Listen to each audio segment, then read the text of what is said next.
Wisata hutan pinus Buntu Datu berlokasi di Lembang, Desa Buntu Datu, Kecamatan Mengkendek, Kabupaten Tanah Toraja, Sulsel, sekitar 7 km dari gerbang perbatasan Nrekang Toraja. Untuk sampai ke tempat ini, bisa menggunakan kendaraan roda 2 maupun roda 4 karena akses jalannya cukup baik untuk dilalui. Tiket masuk ke tempat wisata yang diresmikan tahun 2022 lalu ini cukup murah, cuma Rp5.000 per orang. Pantauan Tribun Toraja, Minggu, 23 Maret 2025, pagi, tempat ini sepi pengunjung. Kepala Lembang, Desa Buntu Datu, Dahlan Uding Iri, mengatakan akhir-akhir ini pengunjung memang cenderung sepi. Mungkin karena bulan puasa. Namun jumlah pengunjung akan meningkat pada hari libur besar seperti Lebaran, Natal, atau Tahun Baru, ucapnya, Minggu, 23 Maret 2025. Menurut Dahlan, pengunjung hutan pinus Buntu Datu bukan hanya dari Tanah Toraja namun juga dari daerah lain, seperti Nrekang dan Palopo. Pengunjung dari Nrekang paling banyak dibandingkan pengunjung lokal Toraja. Kalau pengunjung lokal Tanah Toraja biasanya berkunjung untuk kunjungan ibadah dan camping, katanya saat bincang-bincang dengan Tribun Toraja di salah satu gazebo hutan pinus Buntu Datu. Dahlan juga mengatakan, selain karena bulan puasa, ada faktor lain yang menurutnya menyebabkan hingga pengunjung berkurang. Pengunjung kan biasanya cepat bosan jika yang disajikan di tempat wisata itu-itu saja, tidak ada perubahan. Mungkin karena itu juga makanya sepi, ucapnya.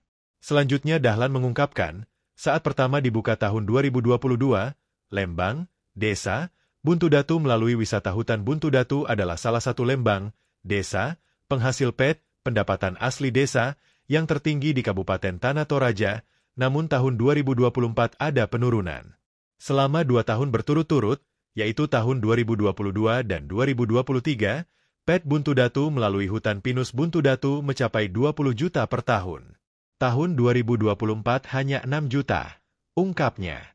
Olehnya itu, kata Dahlan, guna menarik kembali minat pengunjung, selain telah memiliki wahana Flying Fox, dirinya akan menambah fasilitas dan wahana yang baru. Untuk tahun ini akan dibangun wahana kereta odong-odong dan wisata kuliner, katanya. Menurut Dahlan, wisata kuliner selain sebagai realisasi program pemerintah tentang ketahanan pangan, juga mempermudah pengunjung jika ingin makan ikan sambil lihat pemandangan. Daripada pengunjung repot-repot bawa ikan dari luar, nanti akan dibangun kolam ikan. Jadi pengunjung tinggal olah, mau dimasak atau dibakar, ucapnya. Dahlan berharap, dengan dibangunnya fasilitas dan wahana yang baru akan lebih menarik minat pengunjung untuk berkunjung ke wisata hutan pinus Buntu Datu. Sebagai informasi, hutan pinus Buntu Datu terletak di atas ketinggian 931 mdpl dengan luas sekitar 41 hektar. Dengan fungsi kawasan sebagai hutan produksi terbatas yang diberikan izin oleh Kementerian Lingkungan Hidup dan Kehutanan pada 27 Desember 2022. Hutan pinus Buntu Datu menyajikan keindahan alam, terutama pepohonan pinus yang rimbun dan udara yang sangat sejuk. Tempat ini cocok untuk para wisatawan yang ingin menikmati keindahan alam, berfoto, atau bahkan berkemah. Sebelum tahun 2022 dibebaskan saja pengunjung masuk di sini tanpa dipungut biaya. Nanti tahun 2022 kita bikin camperlem untuk karcis masuk di sini. Dan alhamdulillah selama jalan mulai tahun 2022 sampai sekarang, ya cukup membantu saya untuk memviralkan Lembang saya, karena termasuk salah satu Lembang di Tanah Toraja yang punya pendapatan asli Lembang, ya Lembang Buntu Datu melalui tempat wisata ini. Tahun 2022 bumdes di sini lewat wisata ini kurang lebih 20 juta berturut-turut 2 tahun 2023 dan 2022. 20 juta lebih palnya.